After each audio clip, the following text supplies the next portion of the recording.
Hi, I'm Mike Mitchell, Director of Sales at Lomanco. Today we're at Lomanco University and we're going to talk about Ridgevent, specifically shingle over Ridgevent, and more specifically we're going to talk about the Lomanco OR family of Ridgevents. And they're pretty unique in the type Ridgevents they are. They've got two distinctive characteristics, and one of them being an external baffle and the other one is that it has an omni baffle, and we're going to get into the specifics of that in just a minute. Shingle over Ridgevent, the characteristic of it is when you install it, you put the cap shingle on top of the Ridgevent. And so from an aesthetic standpoint and from the street, you're going to match the cap shingle with the rest of the shingle up there. Now when we talk about an external baffle, really what we're talking about is the wing on the side of the baffle. It's this little wing on the side of this Ridgevent that's going to make it pump air out of the attic. And what happens is, as the wind flows over this wing, it's going to create a Venturi effect and pull the air or extract it out of the attic. Now each one of the Lomanco Ridgevents has this feature, not only this external baffle, but each of them has what we call an omni baffle. And it's this little baffle running perpendicular to the peak so that if the wind's coming down the peak, it's going to hit this little omni baffle and create a Venturi effect and also pull the air out of the attic. So the OR series stands for omnidirectional, and it means no matter which way the wind's blowing, this Ridgevent will work. The key thing to any Ridgevent that you put on a residential home is ensuring that you have enough replenishment air for it. Replenishment air comes from underneath the soffits preferably, and there's many ways to get it there. And you can have strip vents, you can have 8x16 cornice vents, or even perforated soffits. But it has to be balanced with the amount of Ridgevent that you put on the peak. And you'll hear me talk about that several times during this presentation, how important it is to have enough intake for these. So first of all, I'm going to talk about the OR4, which is the 4-foot Ridgevent for Lomanco. It's called OR4 OmniVent. It comes in 4-foot sections. It has got a male and female type of end on it, which means that it overlaps, and so that if the cap shingle blows off, you're going to have an overlap here and you won't get any weather infiltration. It has an omni baffle. Like I said before, it has the external baffle, and it has internal baffles right here. So if air or if rain or snow tries to infiltrate in, it's going to hit one of these little blockers and keeps it from going in. Now this is a very popular Ridgevent. Some people like 4-foot sections. It goes on roughly 11-inch cap shingle.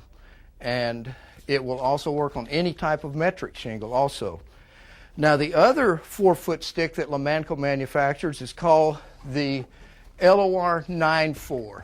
Now it's a little bit smaller version of what you've seen before, and it has a lower profile.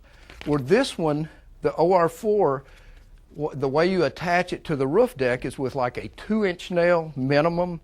This one would only require an 1 3/4 nail to attach it to the roof. And it is gun nailable. Has the same features, but it's a little bit more narrow. And it's essentially made for what we call the enhanced ridge caps. Enhanced hip and ridge. They have a higher profile, a narrower width. And this particular vent also will work, as the illustration shows, it will also work on metal roofs, and it will work on wood shake roofs also. It's a very good vent, provided that you have enough intake. Now the other vent I want to talk about is probably the one, it's called the LOR 30. And from a standpoint of popularity, it's the fastest growing vent that we have in Lomanco today. The LOR 30 comes in 30-foot rolls. As you can see, it's got a narrow profile. It rolls out to 30 feet.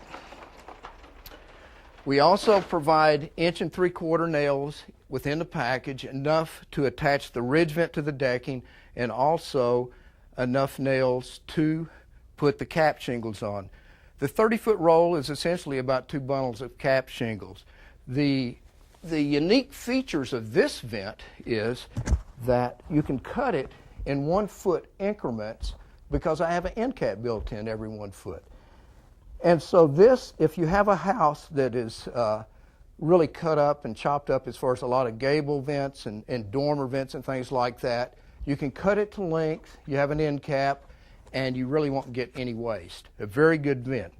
And again, like the other ones, once it's installed, it has a very low profile, and it looks, from an aesthetic standpoint, this cap shingle will match anything else out there. Now, there's a lot of competitors out there that do not have this little external baffle on it. We call them brand X. So if what you'll see, and as you see in the illustration, none of these brand X's have an external baffle. And most of them are made out of some kind of a fibrous material, fiber or filter. And so as the wind tries to go across the top of this ridge vent, instead of arcing over it and creating a Venturi effect, it tries to push the air back into the attic where it should be coming out. And it actually has a reverse effect on it. And if it did indeed work and air passed through this filter, what do you think happens in anything that air passes through in a filter? It's going to clog.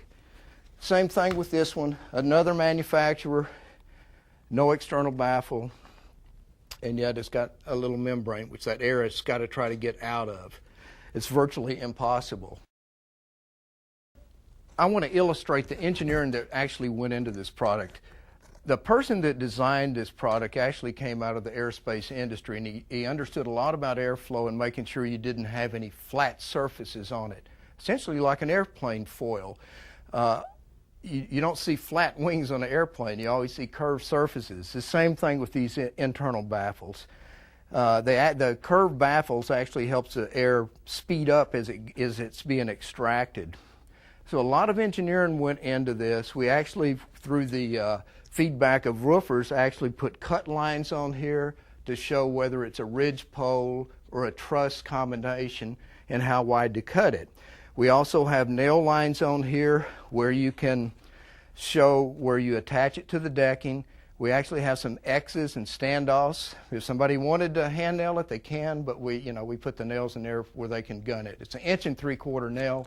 Essentially, most roofers will carry an 1 1/4 nail up. So it's a nail that they prefer if you can give them an 1 3/4, and that's what we do. Now, if you see the engineering that goes into this and how well it performs, if you look at the other ones, the brand X's that come out of the box, you can see there wasn't really a whole lot of engineering went into these guys. It looked like an afterthought after somebody was buffing a floor or something that they decided, yeah, that could be a ridge vent. Or this one, it's another one that's no external baffle, is coming out, and it's got a membrane, so the air has to pass through this membrane essentially 2 times before it can get to the outside air. Again, if you design a product correctly with the external baffles, you really won't need all of this stuff. And anytime somebody puts a filter into a ridge vent, it's a dead giveaway that it's having infiltration problems. It certainly doesn't enhance the air coming out of an attic.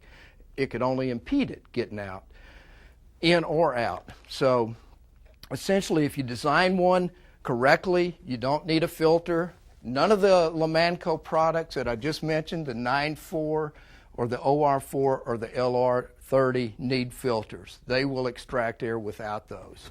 And they certainly do not prevent, they certainly do prevent snow and rain from getting into